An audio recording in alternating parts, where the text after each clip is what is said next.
Kalau orang melihat saya kemudian iman itu biasa. Ini orang zaman akhir tidak melihat saya tapi iman. Kadang-kadang itu nggak lewat Habib. Makanya tadi tak bully, tak cocokkan. Kalau jenengan Menteri Agama sampai akhirat berarti top. Tapi kayaknya di akhirat. Assalamualaikum warahmatullahi wabarakatuh. Waalaikumsalam warahmatullahi wabarakatuh. Alhamdulillahirabbil alamin wassalatu wassalamu ala asyrofil mursalin sayyidina Maulana Muhammadin wa ala alihi wa sahbihi ajmain amma ba'du. Ingkang sangat kula hormati niki wonten Habib Nabil, semua keluarga besar Habib Muntir, semua min usulihi wa furuhi sedanten ingkang kula hormati.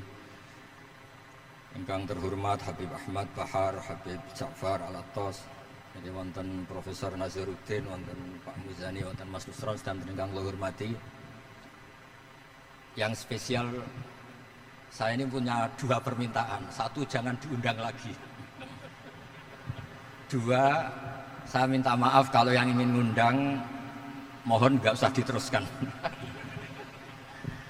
Saya akan cerita yang ilmiah. Saya terima kasih tadi sama Habib Abdullah bin Ja'far sama Ustadz Hasan Saifur Rijal.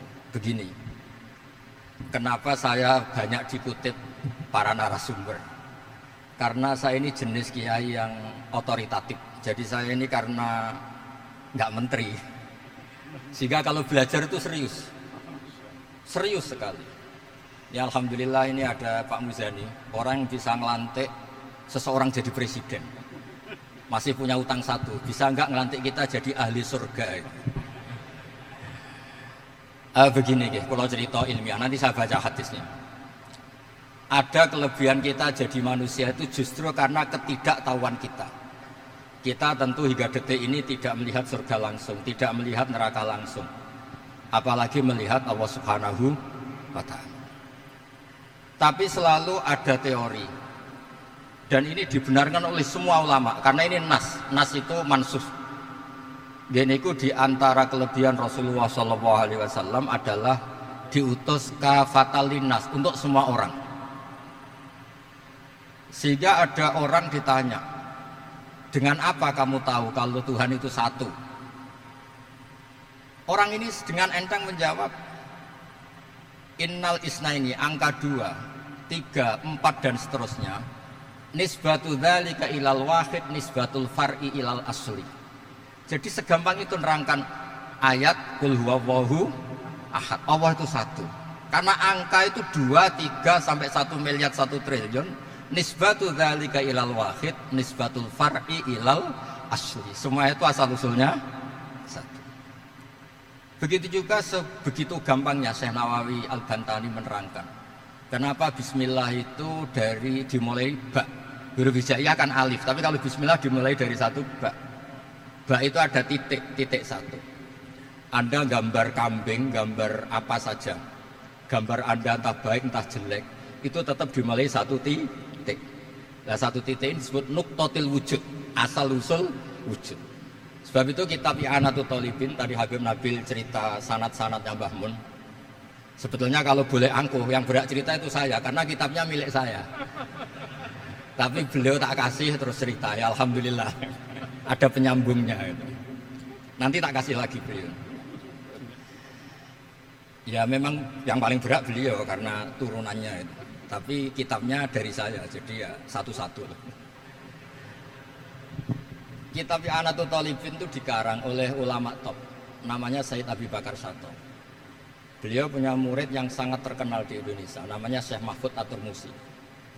Syekh Mahfud ini punya murid, diantaranya yang paling terkenal tentu Mbah Hashim sama Mbah Ahmad Dahlan, pendiri Muhammadiyah. Jadi kemudian kitab I'anah ini populer sekali untuk menerangkan fikih-fikih di Indonesia. Termasuk cerita bahwa wujubul jihad itu wujubul wasail lal maqasid. Jadi jihad itu wajib, itu wujubul wasail lal maqasid. Saya mencari di sarahnya. Sekiranya dakwah itu bisa tidak dengan jihad, dengan pengajian kayak Majelis Rasulullah, kayak Majelis Nurul Mustafa, kayak kiai-kiai kampung, itu sudah cukup karena sudah isolul maksud, orang sudah menjadi kenal Allah Subhanahu wa Ta'ala. Sebab itu ketika Sayyidina Ali diutus di beberapa peristiwa termasuk di Khaybar, Sayyidina Ali didhawuhi la ayyahdiyahu bika rajulan wahidan khairan laka min humrin na'am. Ada satu saja yang Islam karena kamu itu lebih baik daripada kemenangan. Nah, kemudian ini supaya otoritatif menghormati masjid ini, Masjid Istiqlal, masjid yang luar biasa bersejarah. Saya baca keterbatasan kita, tapi ini menjadi kelebihan. Ini hadis di Shahihul Bukhari. Nanti sebagai cirinya saya tinggal supaya ini tadi otoritatif tadi, supaya semuanya pakai sanad. Ini hadis dari Shahihul Bukhari, sehingga Anda tidak perlu tanya ini sahih apa enggak, karena ini di Shahihul Bukhari. Ikutnya nomor hadisnya itu 6408. Monggo kalau mau dihafal. Biasanya jenengan kan hanya hafal Arba'in Nawawiyah. Ini hadis ini nomor 6408. Ada keterbatasan yang akhirnya menjadi kelebihan kita, yaitu kita tidak tahu Allah Subhanahu wa taala. Suatu saat para malaikat ditanya, apakah mereka yang membaca tasbih di sini, misalnya di Istiqlal ini, ngerti saya? Kata Allah. Kata malaikat, tidak tahu. Fayaqulu hal ra'auni. Qal fayaqulu nala wallah ma ra'auka. Qal fayaqulu kaifa la ra'auni. Yaquluna asyadda laka ibadatan wa asyadda laka tamjidan wa aktsara laka tasbihan. Andaikan manusia itu ngerti engkau ya Allah, maka tasbih mereka ini akan lebih dari kita. Saya beri contoh, ini terutama untuk zuriyah Rasulullah SAW. Nabi itu manusia, basar, tapi lakal basar. Nabi ketika muji Allah SWT ini supaya kalau sholat jangan hayati. Misalnya pertama muji begini, lakal hamdu mil'us samawati wa mil'ul ardi. Kebanyakan di Jawa memang baca pakai rofaknya mil'u, tapi di beberapa sanad dibaca mil'a, itu urusan i'rab lah. Engkau itu saya puji seluas langit dan bumi, seluas langit dan bumi.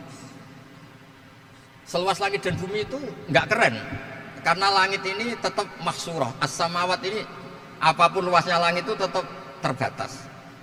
Bumi apapun luasnya juga terbatas. Apa yang diteruskan oleh Rasulullah SAW? Wa mil'u ma syi'ta min syai'in ba'du. Dan pujian saya ini ya Allah sesuai kehendakmu, sejumlah kehendakmu, karena ini yang tidak terbatas.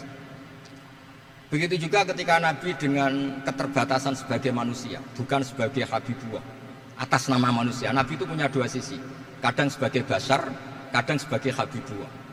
Dan sama-sama penting untuk mengawal Islam ini. Saya ulang lagi, sama-sama penting untuk mengawal Islam ini. Ketika Nabi sebagai basar ngendikan begini, la nufsi Allahumma lakal hamdu hamda yuwafi ni'amaka, misalnya pakai mukhatab, wa yukafi umazidak. Saya memuji engkau ya Allah dengan pujian yang sesuai jumlah nikmatmu, wa yukafi umazidak, dan bisa berserasian dengan tambahan-tambahan nikmatmu. Tapi apapun luasnya nikmat itu terbatas, sehingga Nabi nambahi, la ukhsi thana'an alika anta kama atneta ala nafsik. Saya muji ini tidak terhitung, sama sejumlah pujian yang engkau lakukan. La ukhsi atau la nukhsi thana'an alika anta kama atneta ala nafsik. Sehingga ini kreasi-kreasi Bani Adam yang malaikat itu tidak bisa.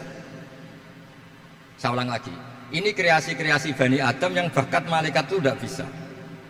Ini saya baca di kitab Fathul Bari, ini sarahnya kitab Bukhari.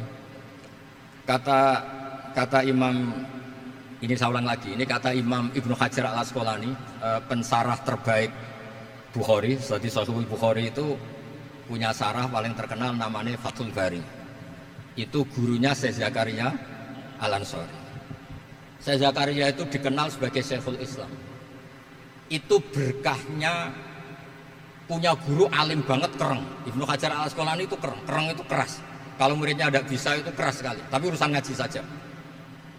Terus punya murid itu pinter sekali, namanya Ibnu Hajar al-Haytami. Jadi beliau kalau mau ngaji ya susah, karena gurunya itu alim, nyuruh baca. Kalau mau ngajar ya susah, muridnya itu alim, takut salah. Jadi akhirnya pinter. Orang punya murid alim alama itu kan bingung. Makanya saya tidak suka kalau Profesor Nazar ngaji saya, nanti ngoreksi repot. Sudah gitu Islamnya beliau formal karena Menteri Agama, saya non formal. Lama-lama Islamnya beliau legal, saya ilegal. Kan jadi repot nanti. Makanya tadi tak bully, tak cocokkan. Kalau jenengan Menteri Agama sampai akhirat berarti top. Tapi kayaknya di akhirat saya yang ngelamar jadi Menteri Agama. Tidak ada, ini nggak penting. Ini hanya gojlokan saja supaya kelihatan bahwa Menteri pun juga warga Indonesia. Begini kata Ibnu Hajar al-Asqalani, ini saya baca ya supaya penghormatan saya sama Habib Umar Hafid. Saya ini baca kitab beliau khatam serius, namanya Taujihun Nabi li Mardhati Bari, yang ditulis oleh Ustadz Fahmi bin Ali bin Ubaidun. Saya baca banyak, termasuk ketika beliau punya manhaj yang tidak populer, kata beliau fala budda antuwattina nafsaka ala annana khudamatu hadal kaun. Kamu harus yakin bahwa tugas kiai, tugas ulama itu khudamatu hadal kaun, mengkhidmati semua alam raya ini. Dan jangan pernah putus asa, misalnya melihat non muslim terus kamu putus asa, ini non muslim enggak. Bisa saja suatu saat rubbama aslama fakhasuna islamu, bisa saja dia Islam fakhasuna Islam. Nah, ini wirasah nabawiyah, karena dulu Nabi ketika dari kampung Abdi Yalil dan disakiti, malaikat Jibal itu usul supaya kampung itu dihabisi, kata Nabi apa? La bal arju ayukhrijawah min aslabihim ma ya'buduwaha wa la yusyriku bihi syai'an. Bisa saja bapaknya masih kafir, anaknya Islam, cucu-cucunya apa? Islam. Kayak apa Nabi itu? Rojaknya Masya Allah. Nah kemudian ini kembali ke tasbih tadi. Kata Ibnu Hajar al-Asqalani, yukhadu min hadal hadis anna dzikral hasil min bani Adam a'la wa asyrafu min adzikri al-hasil min al-malaikah li husuli dzikril adamin ma'a kasratis syawaghil wa wujudis sawarif wa sudurihi fi alamil ghaibi bi khilafil malaikati fi dzalika kullih. Jadi kita ini enggak melihat Allah langsung, enggak melihat surga langsung, enggak melihat neraka langsung. Tapi cara kita zikir, wis nek wis di neraka yo nangis tenan. Padahal yo ora mesti mlebu neraka, lha nangis tenanan. Kayak apa iman kita? Nah, iman seperti ini sesuai kriteria awal sing dikersana Allah, alladzina yu'minuna bil ghaib. Maka andekan saya ini kok dikasih mukasyafah sama Allah untuk melihat surga, saya milih enggak melihat supaya mengikuti yang tetap ghaib. Nanti kalau saya melihat langsung kemudian iman, kata Allah, akeh tunggal aku iman mau melihat itu. Jadi kadang-kadang keterbatasan kita ini penting.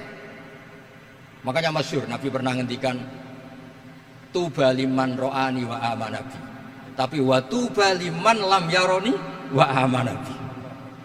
Kalau orang melihat saya kemudian iman itu biasa.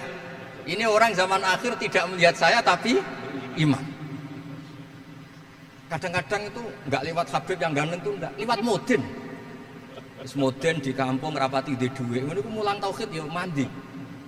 Islam itu juga Habib ya mandi, juga menteri ya mandi, juga Mudin ya mandi.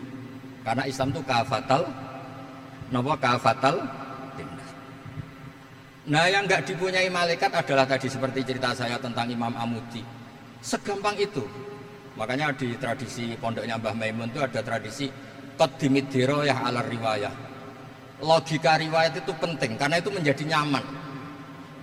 Ya kayak tadi, Allah itu satu. Ketika kita berpikir angka 2, 3 sampai sekian miliar, sekian triliun, nisbatu dzalika ilal wahid, nisbatul far'i ilal asl. Semua itu dibanding angka 1 adalah cabang.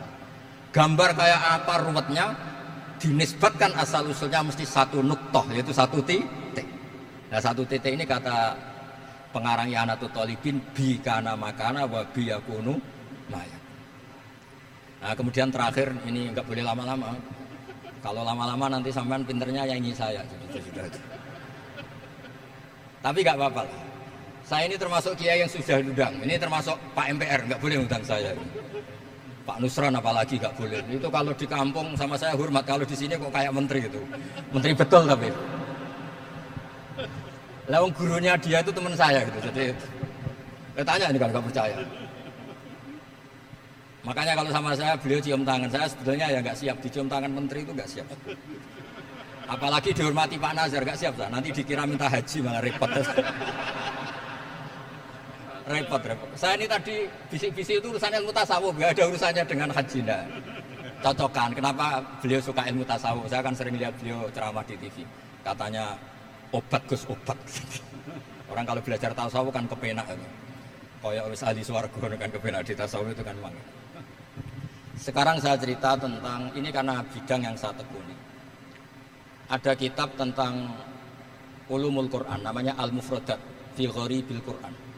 Dikarang oleh Ar-Raghib Al-Asfihani. Ini kitab luar biasa. Di situ hanya cerita lafaz-lafaz per kata. Saya tadi sebelum kesini ngajar dulu di pondoknya Beki, Baitul Qurannya Pak Kures. Karena memang saya termasuk pengajar di sana. Artinya kalau saya sering ke situ jangan iri, memang saya termasuk pengajar di sana. Termasuk pengajar yang keren maksudnya. Keren itu artinya pakai referensi, bukan asal. Begini kata kitab itu.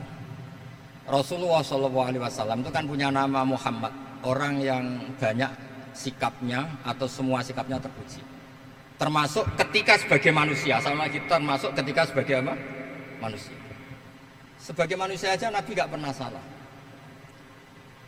Begini kata kitab itu. Nabi-nabi yang keren-keren itu, sama lihat di Ahaditsus Syafa'ah, itu masih egois.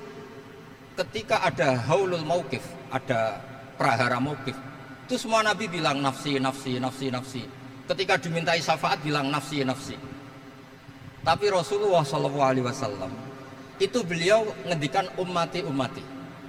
Dan beliau ketika dimintai syafaat, kata beliau, sudah, analah, saya bisa memberi syafaat.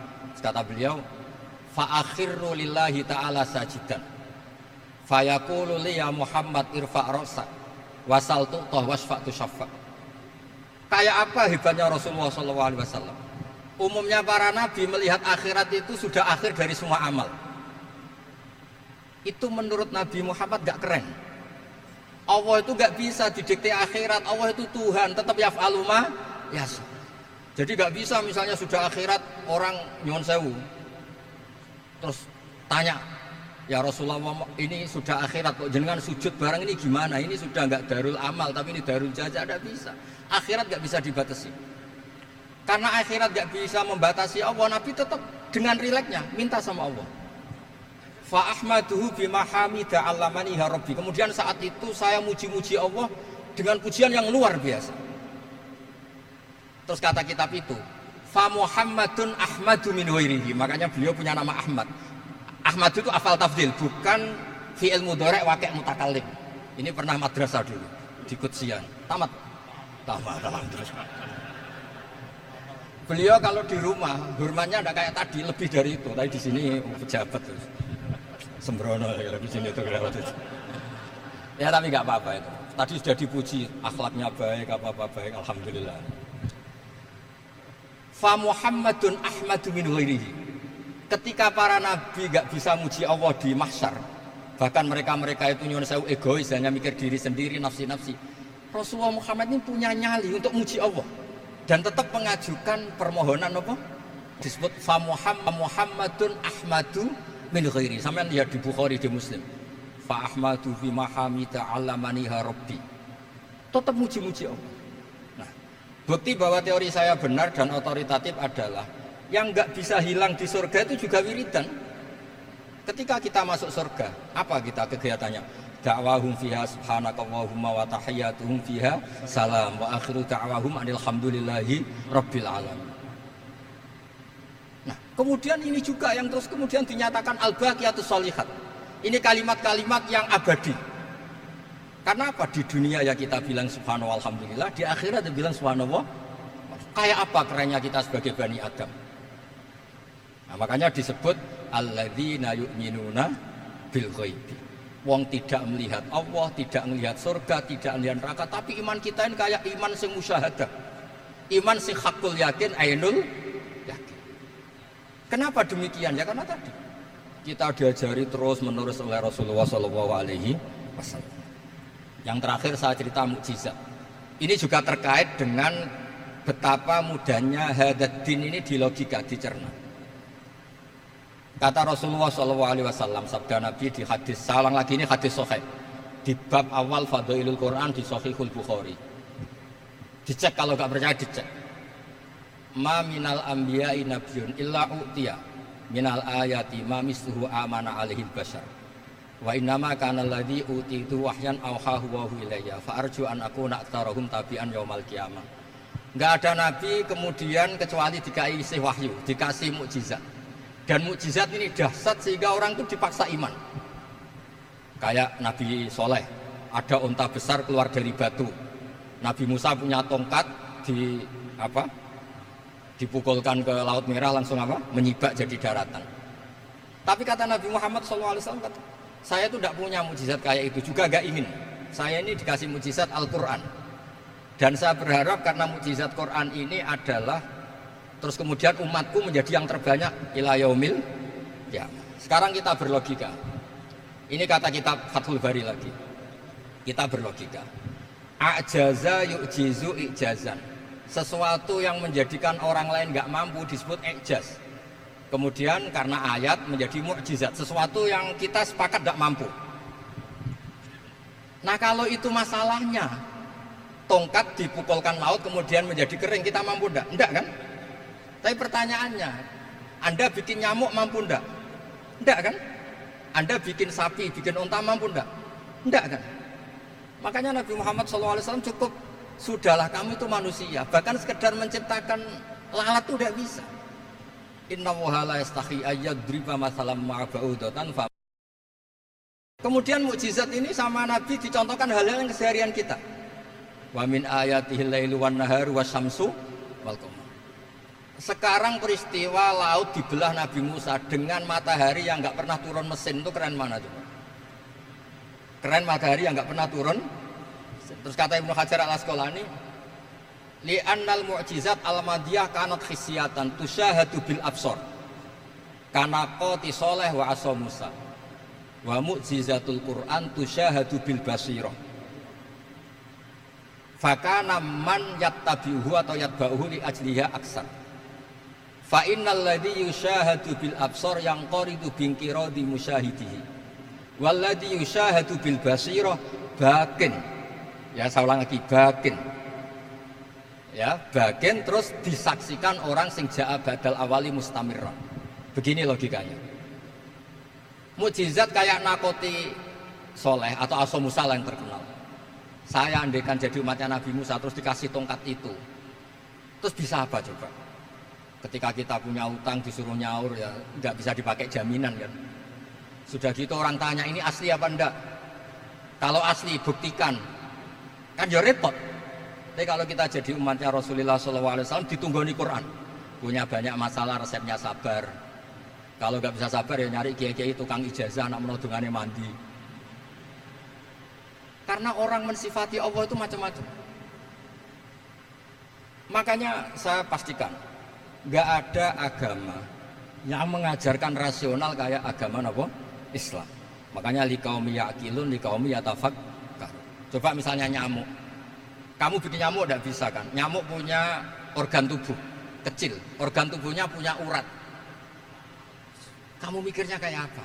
Sekedar bikin patungnya saja tidak bisa, apalagi bikin nyamuk. Jadi untuk mengakui kudronya Allah yang tidak terbatas dan kita lemah, itu udah usah nunggu peristiwa kayak terbelahnya laut. Cukup wa ma min dabbatin fil ardi wala ta'ir yatiru bi janahihi illa umamun amsalukum. Inna fi khalqis samawati wal ardi wakhtilafil laili wan nahar, seterusnya la ayatil liqaumi yaqilun. Nah, gara-gara pola yang diajarkan Nabi itu ila yaumil qiyamah orang tetap Islam karena nyaman dengan kepastian mukjizat ini baqiyah ila yaumil qiyamah. Itu kayak apa baiknya Nabi? Makanya saya suka tadi burda yang dibaca. Ada ulama kayak Muhammad bin Said Al-Busiri yang ngarang burda. Itu kalau berpikir itu sederhana. Ngeten lho Gusti, malah nerangno pangeran. Lama da'awu da'ina li ta'ati bi akramir rusuli kuna akramal umami. Ngeten lho Gusti, karena Rasul Muhammad itu terbaik, ya logikanya umatnya juga terbaik. Jadi lama da'awu da'ina li ta'atihi bi akramir rusuli mesti kuna akramal umami. Jadi burda ini saking manjanya sama Allah sampai bilang gini. Wala yadhiqa Rasulullah jahuka biidal karimu tajalla bismimun takim. Ya Allah, engkau telah menamai Nabi engkau itu Raufur Rahim, yang penuh kasih sayang, yang sohibus syafa'ah. Maka ketika engkau ingin nyiksa kami dengan alasan engkau ini al-muntakim, dat yang bisa nyiksa orang maksiat, jenengan harus ingat ya Allah bahwa Nabi kita itu nabi yang kau gelari Raufur Rahim. Ya kalau gitu jangan jadi nyeksa. Terus gunanya apa digelari Raufur Rahim reso nyafaati gitu. Itu jenisnya wala yadi ka Rasulullah jahu kabi idal karimu tajalla bismillah. Terus fa inna min judika dunya wa darrataha wa min ulumika ilmal lawhi wal qalam. Dan itu juga yang dibuktikan Rasulullah SAW. Sampai beliau ngendikan likulli nabiyyin da'watun mustajabah wa akhtabi da'wati syafa'atan ummati yaumal qiyamah. Semua nabi itu punya doa yang mustajab dan semuanya sudah dipakai di dunia. Tapi saya menyimpan jatah itu supaya saya tetap punya hak syafaat fi yaumil qiyamah. Terus ini bukti-bukti bahwa ilmu yang selama ini diajarkan para habaib, para kiai itu otoritatif. Saya hanya bantu jenengan memastikan kalau hadis itu sahih dimaknai oleh ulama-ulama yang kredibel. Ya, perjanjian terakhir tadi. Saya ini termasuk kiai yang sergap tanya Mas Nusron. Pak Muzani juga pernah ke rumah saya. Meja saya itu isinya ya kitab. Habib Nabil pernah ke kamar isinya kitab. Jadi kalau jenengan ngundang saya itu berhadapan-hadapan sama hukumnya Allah, yaitu ganggu orang belajar gitu aja. Mohon ngoten mawon. Assalamualaikum warahmatullahi wabarakatuh.